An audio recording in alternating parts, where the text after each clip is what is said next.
We begin our contemplations on politics by contemplating the nature of law, which is one of two instruments that politics uses to enforce itself upon the world, the other being war. Modern philosophy of law is neither philosophy nor law.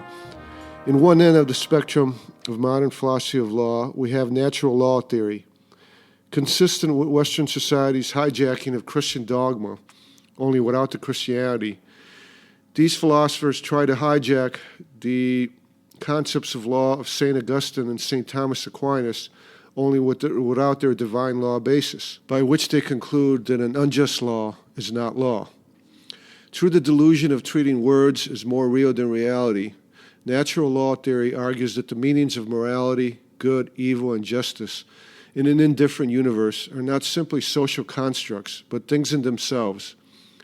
And the universal law denotes the means by which the true meaning of morality is empowered in human society through social governance, searching to accomplish justice among the good and the evil.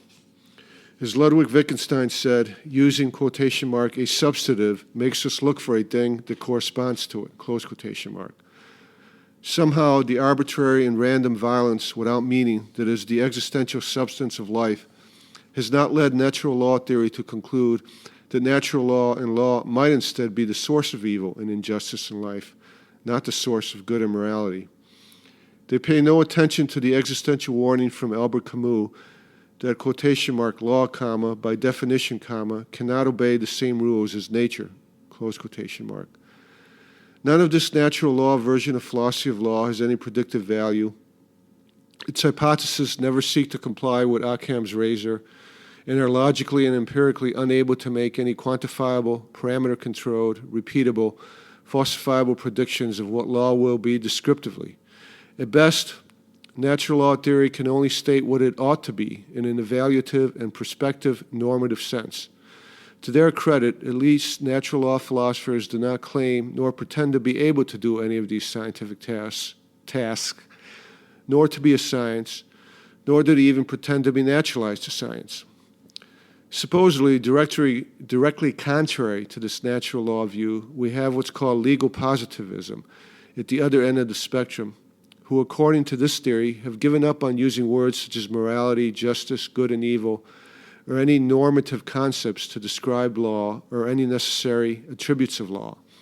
To them, law is a social construct created by social practices, tolerations, decisions, orders, and other non-legal obligations that are not moral obligations.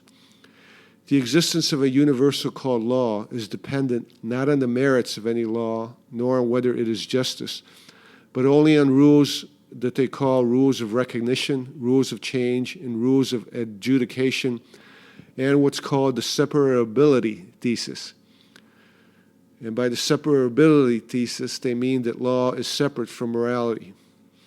The social construct universal law, according to this theory, is bound by attributes consisting of rules and of the values of these rules.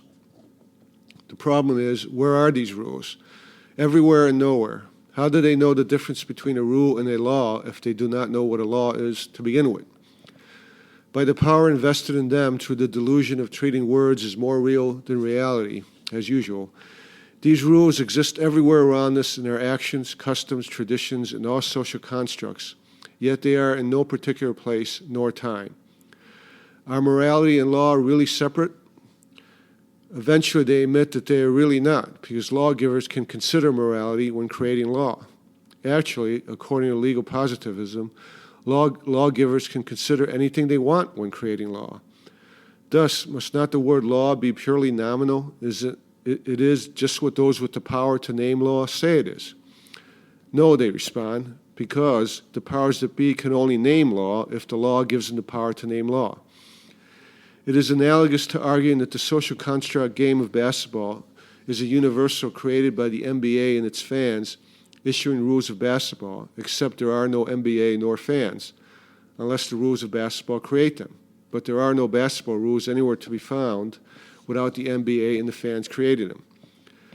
The legal positivists have gotten away with this nonsense for almost a century while claiming to be a science or of wanting to be naturalized to science shows the power of modern law. Legal positivism can say almost anything it wants as long as it sounds pretty and justifies the present power of law. Worse, unlike natural law theorists, they do claim to be a science or of being naturalized to science through their hypothesis, though their hypotheses never try to comply with Occam's razor, and are unable to make any quantifiable, parameter-controlled, repeatable, falsifiable predictions of what law will be descriptively. Further, they cannot even state what law ought to be in any evaluative and prospective normative sense, because they deny law has anything to do with morality or ethics. Yet supposedly they are still able to interpret law. That they are able to interpret law without preconceived notions of evaluative and prospective interpretation norms is assumed. In between these extremes in modern so-called philosophy of law, there are various hybrids that try to either combine the two or take pieces from both of these to create either a hybrid philosophy of law or simply jurisprudence, which is simply a theory for making and interpreting law that tries to avoid getting into exactly what law is.